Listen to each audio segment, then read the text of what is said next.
When serial killers are about to die, they may show regret or say deep things, but usually they leave behind words that continue to disturb us even now. Here are the final words of 10 serial killers. Jeffrey Dahmer, a notorious serial killer in Wisconsin, was murdered in prison where he was serving a sentence for killing 17 men and boys. Despite facing a 957-year sentence, he was killed by another inmate, Christopher Scarver, who believed Dahmer's punishment wasn't enough. Dahmer had a dark sense of humor and even joked about being a cannibal. Scarver attacked Dahmer with a metal bar during a cleaning duty, causing his death. Dahmer's lack of emotion during his trial continued until his chilling last words before his death. He said, "I don't care if I live or die. Go ahead and kill me." Timothy McVeigh set off a huge car bomb outside a big government building in downtown Oklahoma City. The explosion killed children, federal employees, military personnel, and the civilians. McVeigh's crimes in the 1990s were driven by political motives. His bombing in 1995 was the deadliest attack on the US soil before September 11th. McVeigh was seeking revenge because US federal security had taken weapons from religious and neo-Nazi groups in places like Waco and Ruby Ridge. He believed the government was trying to disarm the public, so he expressed his views through horrific bombing in Oklahoma City. McVeigh knew he would face the death penalty in Oklahoma, but he showed the little remorse and thought killing were justified. He saw the death penalty as an escape and felt like a trophy to the authorities before his execution. He confidently declared, "I am the master of my fate, I am the captain of my soul," quoting a line from the poem Invictus by William Ernest Henley. The same verse was also read at the funeral of Rooney Cray, another notorious figure. This morning, Ted Bundy, a man suspected for brutally killing 36 women, many in Utah, faced justice. Bundy confessed to the 28 murders, with some people believing he was responsible for even more. Most of his victims were women. Bundy had a dark mind and was addicted to violent pornography. He saw women only as objects of desire. After killing them, he kept their heads as souvenirs. Bundy initially denied his crimes but eventually confessed when facing death row. Before being executed, he had a simple last meal of steak and eggs. His last words were unexpectedly kind, asking to send love to his family and friends. This contrasted with his violent past, showing that even someone like Bundy could have moments of humanity. John Spenkelink was a prisoner who was sentenced to death by capital punishment, which means being put to death as a form of justice. He was against this brutal punishment and used his time in prison to speak out against it. Spenkelink's case involved picking up a hitchhiker and staying in a cheap motel, where a gun went off accidentally during a fight. Despite his explanation, he was still given the death penalty when it was reinstated in Florida in 1976. This decision was controversial, with the human rights groups opposing it, while some people in Florida supported it. On the day of Spenkelink's execution, a radio DJ celebrated by cooking bacon on air. This event symbolized the reactivation of Florida's death penalty system. Spenkelink believed that the capital punishment without compassion is just punishment, a sentiment that some who oppose the death penalty may agree with, even if they don't agree with the messenger in the case.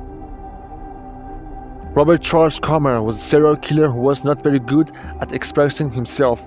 Unlike other killers who think of themselves as artists, he was quite normal about the whole situation.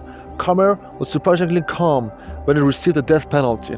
During a hearing to determine if he was mentally competent, he said he wouldn't understand why everyone was so afraid of death because it wasn't that bad.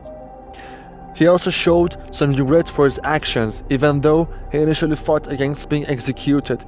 He eventually gave up and accepted it as a way to make amends to his victims. When asked if he had any last words before his execution in front of 20 witnesses, he simply said, "Go Raiders," referring to his favorite NFL team, the Oakland Raiders. Peter Curtin, also known as the Vampire, was convicted of 9 murders and 7 attempt murders in 1930s Germany. He earned the nickname Vampire because he tried to drink his victim's blood. He was executed by guillotine, a form of capital punishment which he faced for his gruesome actions. Before his execution, Curtin's chilling last words reflected of disturbing nature, as he wondered if he would hear the sound of his own blood gushing after his head was chopped off.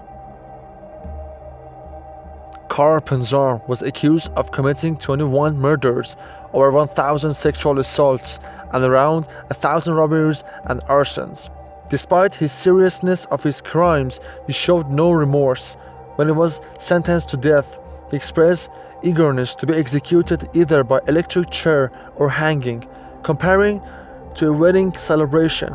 He was very upset with human rights activists who tried to stop his execution. In 1930, he was hanged, and his final words were angrily urging the executor to hurry up, saying he could hang a dozen men while executor was taking too long. Eileen Wuornos was a serial killer who believed she had special powers by taking people's life. She admitted to killing 7 men in a year, claiming some were in self-defense. However, she later confessed to killing them without justification. She was sentenced to death by lethal injection, and before her execution, she apologized to the victims' families.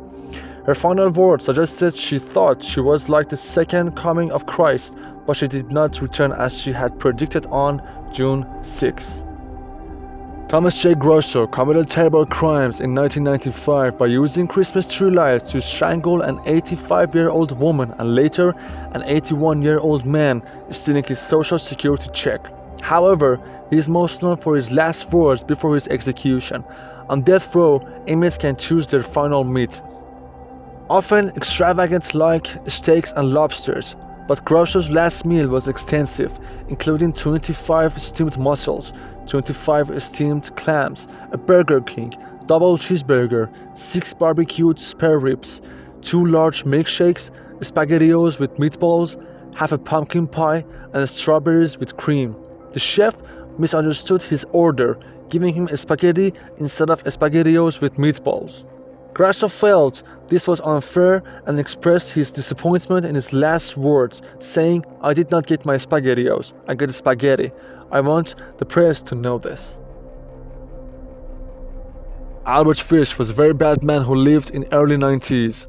He is thought to have killed around 100 children, but we will never know for sure. He enjoyed hurting himself and others. Before he was put to death, he said that it would be exciting. During his execution, it took a few tries to kill him because he had put needles in his body. It took 2 minutes and many electric shocks to finally end his life. His last words were confusing. He was a psychopath who didn't understand what was right or wrong.